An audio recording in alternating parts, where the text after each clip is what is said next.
And once again, we're with Rabbi Shimson Raphael Hirsch, Horeb, and we're reading about the fear of God, chapter 8. Begins with a quote from Deuteronomy, Devarim, chapter 6, verses 12 and 13. Beware lest you forget the Lord who brought you forth out of the land of Egypt, out of the house of bondage. You shall fear the Lord your God, and him shall you serve. God has come to prove to you, this is from Exodus, Shmos, which we start next week. God has come to prove to you that his fear may hover before you, so that you will not sin. So the idea of fear has many meanings to it. There is the fear that if I sin tomorrow I'll be hit by a bus, right? And that's a fairly childish kind of fear, and we know that God doesn't act in that way necessarily, that he holds back his anger, hoping for tshuva, hoping for change. You don't get hit by a bus. Probably the most the fear that we're really talking about here reminds me, myself, of my own childhood, that I feared getting a spanking much less than I feared the words, Dovidal, I'm disappointed. That's not you. That's not like you, right? I'm disappointed. The fear of the person who you love the most being saddened by your behavior is something that you do everything you can to avoid. And so it is with God, who loves us in a way that is beyond our own imagination, because of God's infinitude, so to speak. The idea of our corrupting the relationship should bring us to great sadness, and we should have a fear of that going on. Another kind of fear is a fear, and this chapter is going to talk about all of these. There's a kind of fear that you have when you're overwhelmed. It's not uncommon when people go, for instance, to the Grand Canyon, that they'll come to the edge of the canyon and then, for reasons that they don't actually understand, sit down. Sit down. It's not really scared, it's like awesome to see it. You know, it can happen at a mountain or a dramatic sunset. We use expressions sometimes, it takes your breath away. These are another kind of fear. And really we're talking about all of those. So we'll continue now. The fear of God consists in laying to heart all that Scripture, all the Torah has so far taught you about the greatness of God, such as his omnipotence, his grandness, his omnipresence, his endless activity, his majesty, his giving of the law, his omniscience, his scrutiny, his justice and judgment, his just retribution. In impressing all this so vividly on your mind that the thought of his greatness never deserts you, and that everywhere and always and in everything you behold the Almighty, great, creative, omnipresent, all-ruling God, who has revealed to you his law for guiding your life, and watches to see whether you fulfill this will of his, and examines and judges and requites you. Yiras Hashem means strictly to see God everywhere and to feel your own littleness in his greatness. So on one side we should feel small next to God's greatness, and we talked about this in the Hanukkah story a little bit. On the other hand, because we're part of God's greatness, we can feel very much enlarged, in a sense, not relative to him, but to be part of this, you know, to be the bat boy for the New York Yankees, you know, is for some people a great thing. They're never going to play baseball. They're never actually going to be a player on the team, but they're part of that organization, and they feel connected to it. And so this should reduce our smallness in terms of how it is.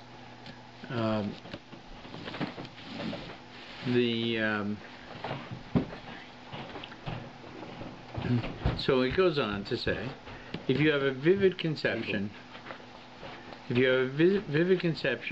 about one aspect of God's greatness, and carried with you always and everywhere, then you cannot sin. God's omnipotence, heaven and earth return to nothing at His nod, and you in your human littleness, with your grain of power, with your brief spell of time, with your transient existence, will you, man, in your impotence, set yourself up against the omnipotent, rebelliously disdain Him, and not fear lest you sin the next moment may bring you annihilation? So he's now going to go through a list of qualities of God, which are reasons to give you a sense of awe and a sense of fear. God's greatness. God reaches out to where man's thought grows dizzy. All being, all existence, all becoming serves the plan of His wisdom, and He reaches His goal by ways which no human thought can dream of. And will you not fear His dominion, because over the short span which you can survey, you see no danger? Omnipresence. Where will you escape from the Spirit? We know the story of Jonah, that he went to sea because he thought, once I leave Eretz Israel, I can escape God. And he learned the hard way that this was not a good plan. Where will I flee from His presence? Were you to ascend to heaven, you would stand before Him, and were you to lay yourself in the grave, He is there too. If you go east or west, north or south, His eye is everywhere. His hand is everywhere, above you, below you, around you, in you. Can you escape from yourself, and still you could consider sin? It's interesting. You'll be found out. Yeah, He's everywhere. Yeah. God's majesty. God is the master. Everything is His property. All that the earth contains, from the blood that flows through your veins to the air which you breathe, all is God's property. And do you, sinner, want to stretch out your hand and destroy, injure, waste, misuse what is not yours? It is not you yourself. It is not your fellow creatures against whom you sin. It is God, to whom everything belongs, with which or against which you sinfully rave. You still want to sin? He's coming back to this question over and over and over again, right? Yeah. Right? And his point here, which we learn comes in Kippur, is that before we come before God to ask penitence for something that we've done and to do tshuva, if it's a sin against man, we know that first we have to make amends to that person. I said something I shouldn't have said about you. I did something to you I shouldn't have done. You may not even know about it, but I'm very, very sorry. I'm asking your forgiveness. Only then do we approach God and say, I have to even my accounts with you. So what does it mean? It means that, if I stole from that guy, right? Heaven forbid, why is God involved?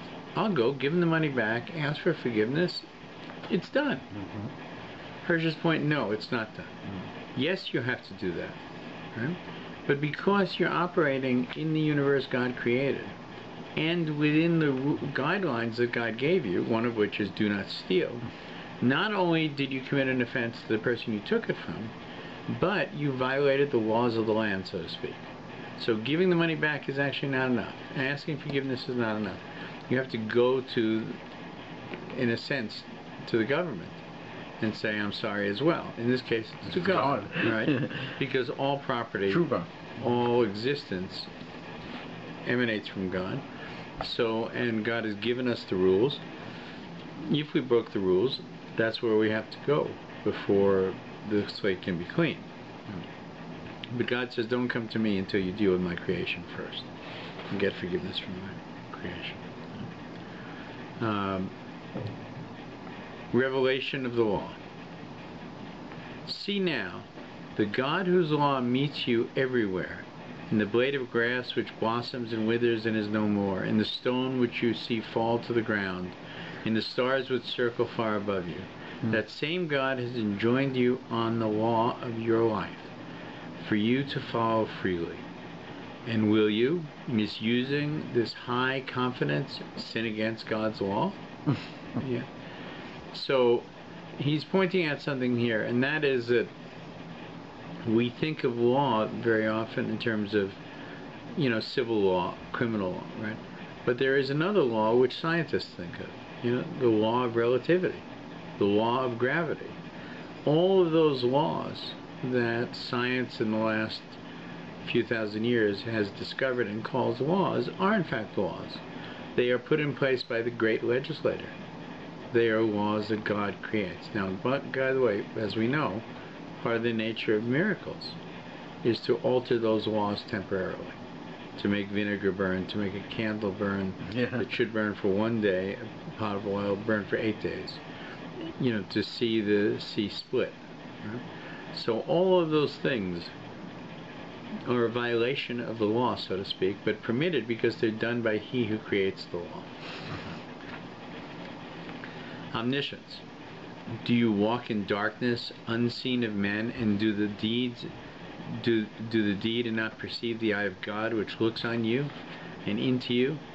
Do you not think that what you have hidden from man you can hide from God, the all-knowing, with all-seeing eye and all-hearing ear, which detects your very self in your own conscience? There is no height, no depth to which sin can withdraw itself from the eye of God. He knows your word, your deed, your feeling. Before your thought exists, while it is still not clear to yourself, it stands as it is dawning upon you before God's throne. And you want to sin? Fool! So, that's true. His point here, by the way, and this is something that always troubled me, is that when the time comes and we come to 120 and we stand before the based in heaven, and all of our averes, all of our separations from God, our sins, are revealed to us, we have an explanation for them, because none of us are bad people. Okay, I didn't have the kavan, I didn't say for Elenu, right? Because I had to pick up my son, or I had to get my job, right? You understand, right? So, but it doesn't go like that, as it turns out. They're just put in front of you, right? Now, God knows all the explanations. The cat ate my homework explanation, right? He knows that one, right? He knows all the explanations. And none of them are required, because He also knows what's inside your mind. And He remembers what's inside your mind when you did it. Right? And He may say, yeah, okay, that was a good reason, right? But you don't even have an opportunity to voice your own best excuses. Right? Because there are no excuses. You're now in the world of emes, the world of truth. Right? So there's no moving from point to point. There's no making your best case. It's only an issue of truth when you come to that point. That's done. That's done. And that's why He asked the question, under those conditions, you want to sin? Fool! What do you think you're going to get away with? Fool. Scrutiny. But you shrivel up, you make yourself small and say, my lives and actions are so tiny. The earth is but a grain of dust, man is a prey to the worms, a mere nothing in God's universe. And will God, so high, so holy, so exalted, look upon the earth, upon mankind, upon me? Will it not be the same to Him whether I live in this way or that? Why does He care? Right? He's not even going to notice. Okay, David went and he had, something that wasn't the way he's supposed to have it. Maybe he's looking the other way. He's looking the other way. At that moment. He's busy. He's busy. There's a tsunami somewhere that he has to deal with. Or a planet that's exploding. It's very common that nations will choose their aggressiveness, depending on the distraction of their opponent, right?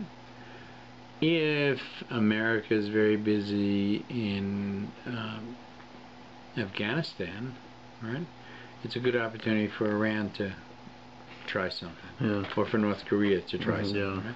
Because the focus is somewhere else at that moment. Right? God doesn't split his focus. God sees all at all times, right? So, you know, even though you say to yourself, in my humility, I recognize that, you know, I'm such a grain of sand that I can't cause God any service, really, because I'm not important enough to. No. God deals unimaginably for us with every individual. Frankly, with every blade of grass. You know, the laws that a blade of grass will grow, right, exist because God keeps them in existence moment to moment. Right? The moment that the God described here could become distracted and get, you know, caught up there, the rest of the universe, all the universe would return to tohu, to void. Right? This table exists here, right? This book exists here, not because it was printed on paper. This is kind of an illusion, right? This is really, and people much greater than me can explain it to you, is a series of electrons and neutrons and tiny tronetrons, whatever they're called, that are gathered together and holding together, right? Under certain conditions, they don't hold together. If they're soaked, you know, they'll start to fall apart. If they're put in fire, they'll start to turn to ashes, right? Right now, they're holding together. No. They're holding together, actually, because God wants this page to stay right here, as it is. At this moment, he's concerned about this page, this table, this camera, this person. Right? And that's the nature of the infinity quality of God, is that we can't imagine. All we can imagine is something that's bigger and smarter than anything we can imagine. That's what God must be. But it's not true, because we can't imagine infinity. And that's really the essence of our own weakness, is that we cannot imagine what it is that is beyond us to such a degree. What is too little for him? When you came into being to prepare you for existence, to equip you for life, remember how you began. You know, one cell, right? Do you not perceive everywhere in you, on you, around you, the hand which fashions and fits you out, which provides for you? And now that the same hand directs you to the law of his will, do you pretend to be astonished that he, who now as ever is concerned for your well-being and welfare and for your lightest need, should not be indifferent to your actions also, to the way in which you use everything he has given and still gives you in your enjoyment, your thought, your feeling, your word, your deed. Right? So it's complete with every individual. The little baby, you know, who's 8 days old, 10 days old, who cries for something, right? God puts that in him too, right? It doesn't have to be just the, you know, the president and just the prime minister. It's, in a sense, God is the perfect Democrat. He's involved with the existence of everything, because the moment he becomes uninvolved with it, it ceases to exist. And what about justice? Justice in judgment and requital. You may deceive or bribe human judges, but God is himself witness and judge, and it is he who judges you. He who sees thought and feeling and act as they emerge, and who sees you sin, he is also judge of the sin, and a just judge. See, he has founded his world on justice, and he has made right and truth the measuring rod of the universe. Everywhere we see cause and effect. And by the way, now Hirsch is going to bring us to an understanding of justice that we may not normally think of in terms of, and that is justice in terms of how the natural order of things seems to have a justice to it as well, not just the law courts, right? Everywhere we see cause and effect, premise and consequence, nothing without effect, everything with its corresponding result, the impact corresponding to the force, the fruit, and the seed. And shall only the seed of your thought, your words, your actions, your enjoyments have no fruit corresponding to the seed? Where you have sown evil, do you think to reap good? Where you have sown curses, shall blessings come forth? The scales and the cup are in God's hand. The scales weigh your life, and according to the balance, the cup of life hands you curses or blessings. If not in this place, then in the other. And will you rob your life of its value through sin? Will you be so wrong-headed as not to see that instead of building up your life with the enjoyment and the advantages, the satisfactions which sin offers you, you would completely ruin it? Lastly, the eminence and the holiness of Hashem, of God. These in themselves, without any thought of retributive punishment, must, if there is a spark of higher feeling left in you, check you any incipient thought of sin. Just the knowledge of the holiness of God, right? And that this is part of our universe, right? Should be enough to want you to connect and not to disconnect. Have you never felt the impression left by a great and noble, pure-minded man on your spirit? Have you never heard how even inveterate evildoers, at the sight of such a man of true inward greatness, have been filled with respect, and that their evil intent has died away, and the hand that they raised to commit a crime has fallen back? And this was but the nobility of man. If you step before God, His majesty, His holiness will stifle in you every rising thought of sin.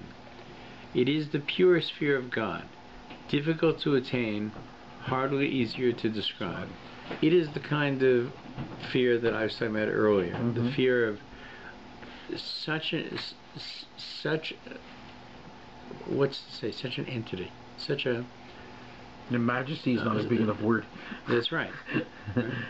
That has connected directly to you and connected to us, and we're not, great holy men. We're people trying to do our best, right? And we know, the people go to see a Rebbe, and they'll tell you, he looked into my eyes and changed my life. Changed my life, right?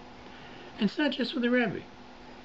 People have that reaction sometimes, when they visit with somebody like the Dalai Lama or with a great political power, right?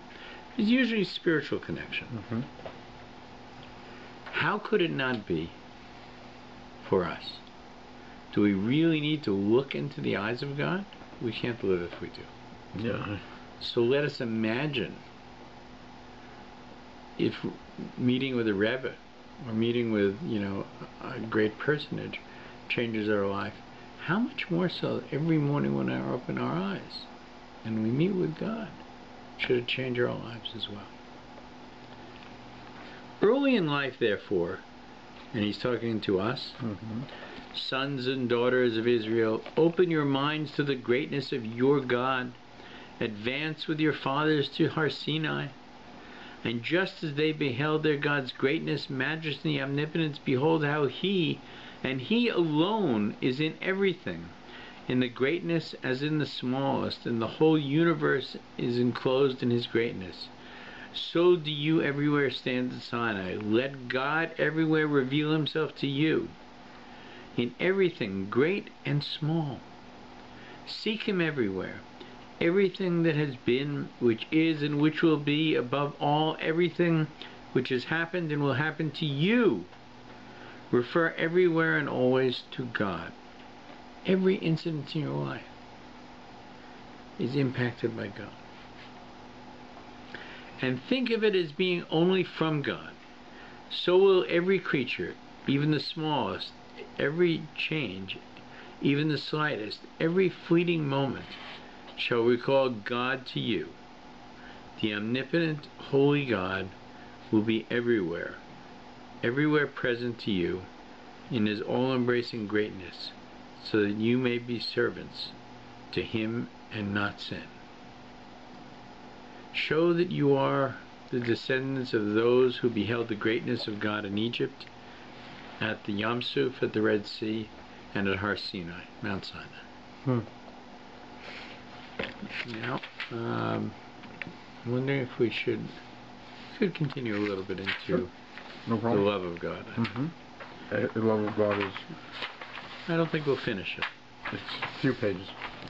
But I think it's, you know, when you deal with the fear of God, the awe of God, the desire not to be ashamed in front of God, it's good to end on a high note.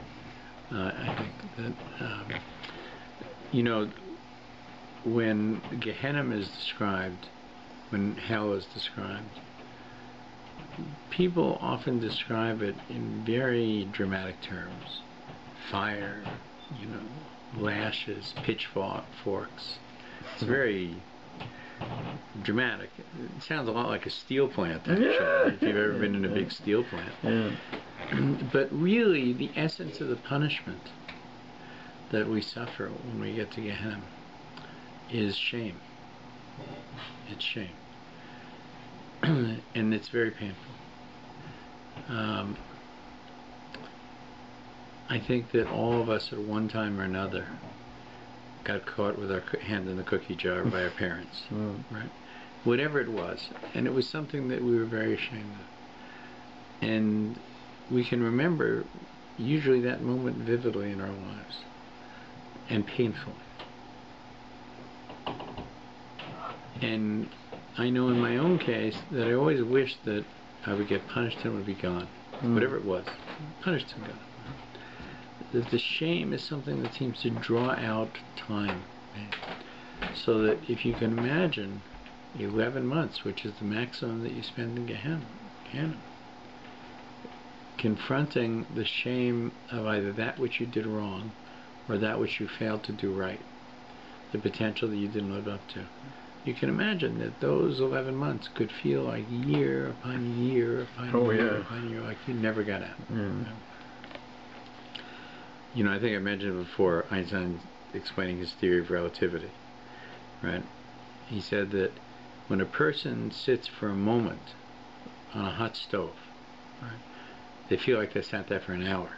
It's like, how could I have done that? It's like, it just feels like it's forever, right? But if they spend an hour with the person that they've fallen in love with, time seems to go by in a few seconds. Like, where did the time fly? Right? Because it's that moment, right? So it is with Gehenna. The 11 months of Gehenna feels like an eternity. So it behooves us, knowing that, and for all the reasons Hirsch has given us about fear of God, that we should do everything we can to live within his path, to make those 11 months as short as possible and as painless as possible, and so that we can get right into Gan Eden and really, you know, reap the rewards of the good things that we do in life. Don't sin. Don't sin, and have a consciousness. Yeah, I mean, be ready to tshuva. You know, somehow in the back of our minds, I think we can get away with it. Yeah, because he's not sort of starting to beat you up. You know, there's two kinds of stealing that are discussed. One of them we'll call mugging. You know, a guy comes up to you and says, "Give me your wallet," and if you don't give him your wallet, you know, he beats you, right, and takes your wallet. Another kind of person, while you're on holidays, sneaks into your house through a second-story open window, right? Goes through your house and takes everything you have. Which one do you think is considered a greater sin? I would probably say the one who beats you. He's standing right in front of you. You see, it's an interesting thing. We don't believe that, right? Because the person who is the sneak thief, right, not only is committing the avera, but he's also denying the existence of God. Because he says, "Hey, listen, you know, I'm okay here." You know, I'm not going to get caught. Of course, you're caught the moment you even think about the idea. Oh, I see. You know, the moment you begin to act, you're caught, right? Because eventually you're going to pay for it, right? And the fact that you thought you will never pay for it just because the police don't catch me, I'm home free, right? Is your way of saying God doesn't live in this world, right? Because if the God that we just described really is omniscient and omnipotent, right? You're going to get it eventually. And you should have that consciousness. One should have that consciousness of it. Not you, heaven forbid. I understand. On the other hand, the person who attacks you, right, has no fear of what people or God, you know, has an equal fear of people and God, right? The person who's a sneak thief only fears people, right? He doesn't fear God, right? So that person really is committing a greater error. Let's talk about love of God. It's a lot nicer. Although the other one is not bad either. No, it's all interesting. You see how it applies. Important. We have to learn all the attributes. So in chapter 9, Hirsch begins with a quote also from Devarim, from Deuteronomy, chapter 6, paragraph 5, verse 5. It's exactly. Love the Lord your God with all your heart and with all your with all your soul and with all your might. Ahava. To love, this is a very interesting definition. To love means to feel one's own being only through and in the being of another. To love God, therefore, means to feel that one's own existence and activity are rendered possible and obtain value and significance only through God and in God. You exist and are something only through God, and therefore in all that you do and all that you are, you have only to strive to reach God. That is, to perform His will. To love God and to love His Torah is the same thing. For to love God means nothing until you begin to love His Torah. So it's a very interesting concept that he describes of love. Not really consistent with sort of a modern view of it. Modern view of love is you have to give each other space, you have to have separation, right? He's saying no. You know, the love that to love means one's feeling is only through and in the being of another, right? And this is true if you think about how your son looks at you, right? When he sees you, right? He's seeing that, right? My existence is in Daddy. My existence is Mommy. That's where the love comes from, right? Over time, people separate. They get older. They begin to see things a little bit differently, and the love changes. Right? It's not that it isn't as great, but it does change, for sure. It doesn't have the purity that it has at the very early age. Your being and your doing are only through God. If you wish to understand this properly, fix your eye and your mind on the benefits which you receive from Him. Count them from the cradle to the grave and beyond the grave. Think how for thousands of years before you came into existence, God was already your benefactor, since He makes you the heir of what has been done, suffered, practiced, and learned through the mistakes and failures during thousands of years, and how through this inheritance the present moment means to you what it does. Right? So, you know, Moshe Yitzhak was born into a world of MP3 players. What can I tell you, right? I was born into a world of black and white TV. Some were born into the world of the giving of the Torah, right? Or the revelation of Hashem on Har Sinai. Right? They're better off than those who were born into the world of the MP3, clearly. Right? But the fact, what Hirsch is telling us here is that wherever you've come from, right, God's plan for you did not begin at your birth. It began at the very beginning of the universe. God anticipated that you would walk on this earth, that you would walk on this earth, that I would walk on this earth, right, and planned every step of what would be in place when that time came. Amazing. You know. It is amazing if you think about it. And Hirsch is saying, in relation to everybody else, right? And Hirsch is saying we don't think about that, right? At best, we think about, well, you know, how fortunate I am to have been born into the family I was born into, you know, in New York. And for sure it's true. Do I think to myself, how fortunate I am that, you know, the family came to America when it did? How fortunate I am that they managed to have a decent life where they came from? How fortunate I am that the Jews, you know, how fortunate I am that Moshe brought down the Torah at Har Sinai. Mm-hmm. I think it's something that's part of my life. But do I stop and think, God arranged for Moshe Rabbeinu to bring down the Torah on Sinai for me? You, yeah. No, I don't think that way. I think, yeah, other purposes. Right? You should. I should. Right? And that comes back to the point you made the other day. Right? When the Torah is raised for Hagbah, for everybody to see, it's for everybody to know this Torah was given to Har Sinai for you. For you. Right? It is a binding contract that you signed on and God signed on. We call it a bris. Right? It's an agreement. Right? That's what it represents. It is the ring around our finger, you know, our wedding ring.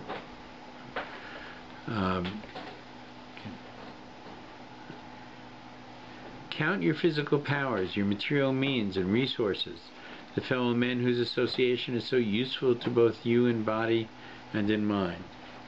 Look at your mind with its capacities and powers, at your heart with all its life's currents. Consider that with all this you have been born a man and an Israelite, and that this calling is revealed to you in the Torah. And note that all this has been granted to you and received by you only from the hands of God, directly. And it is received and blessed afresh every day, every hour and moment through His love and kindness and grace. How He is everywhere around you, protecting, warning, instructing, and improving you. Can you doubt then that all you are and all you do comes only from God? There is no existence beyond that. Yeah, and everything was prepared for the moment that you entered the stage of life. It was, you know, the wardrobe was there, the makeup was there, all the, you know, the lighting was in place. You know, it's the whole, you know, when people start to make a feature film, right? It's a huge project, you know, that involves tremendous amount of work. The vast majority of it is in preparation. The execution on the set is the result of all that preparation. Here, you know, not just that the makeup person has to be there. The makeup person has to have the supplies. The makeup has to be created. The petroleum that goes into the makeup, right, has to be dug out of the ground and processed, right? That petroleum is a fossil fuel. It has to have become petroleum over, you know, whatever years were required with pressure and all those things. All that has to happen before any eyeshadow is done on the leading lady, right? Yeah. You know, how much more so, you know, with each one of us in our creation, and that God has not only given us His mitzvahs and given us His laws and given us His reasons, given us His benefits, but more than that, He's told us that. It's a tremendously valuable thing. It's not something that just happened in darkness. God gave us prophets and God gave us the Torah so that we should know that this communication is, and I don't use this word often, is unique. It is not something that exists anywhere else in the universe. It only is in this relationship with God directly. Your life possesses value and significance in something only through God. This is what you must feel above all, in all your being. Granted that you have body and mind, wealth and friends, profession and learning, yet if you cast God aside, God who turns your time upon earth and the good which you perform into the contribution to the upbuilding of His world, cast Him aside, the great architect of the universe, to whom you, with all your performance, are merely solitary stone, which only His wisdom turns to account in the general structure, cast Him aside? And what would you be with all your possessions and all your activity? With all your wealth, so poor, with all your strength, so circumscribed, with all your power, so impotent? You and your performance, how infinitesimal in the whole, and transient at that. You know the portrait of man, the fleeting vapor, the vanishing shadow, the withering blossom, the dream. And if you have worked successfully all your life and built something great and fine, the hour calls and you must away, destitute, all your great and fine achievements exposed to annihilation. But you still have God, who receives the smallest good which you perform according to His will, and adds bit to bit, who assists even your error to become truth, so that no act, no word, no thought even is lost, if only it was true and right and good. Through God, your smallest becomes great, your most transitory eternal, even if it is unrecognized by men, unknown even to yourself. However small it is only good and just and noble. In God's hand, it becomes a contribution to the great and eternal structure. I think we should hold here. Okay.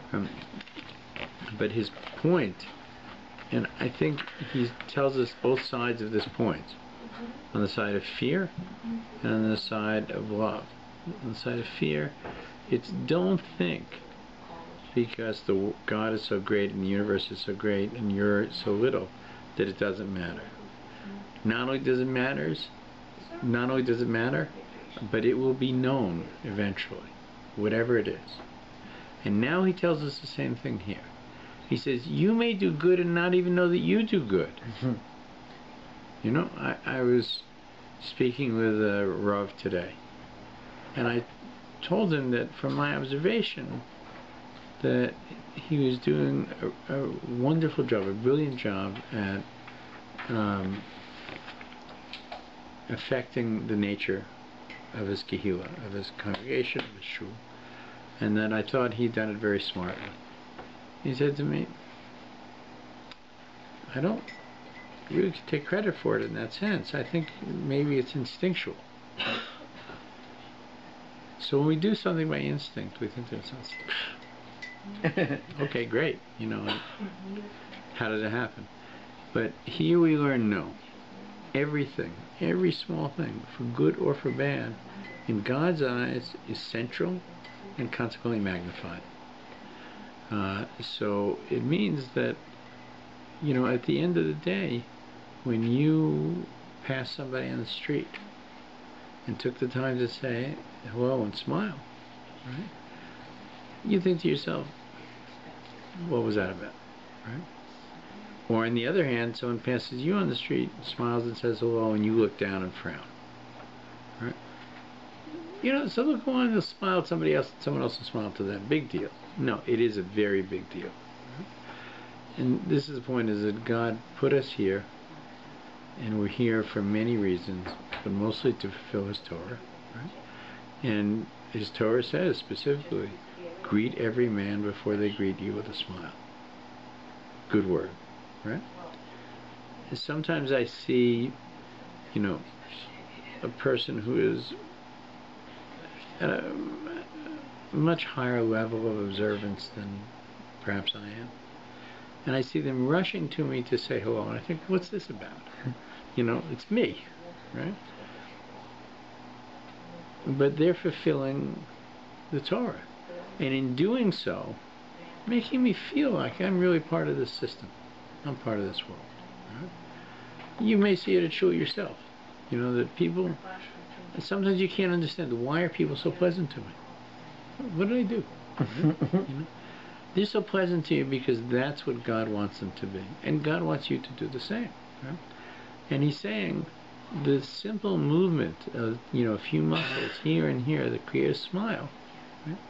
This is of great value to me, Charles. You have changed the world with that. Right? You know?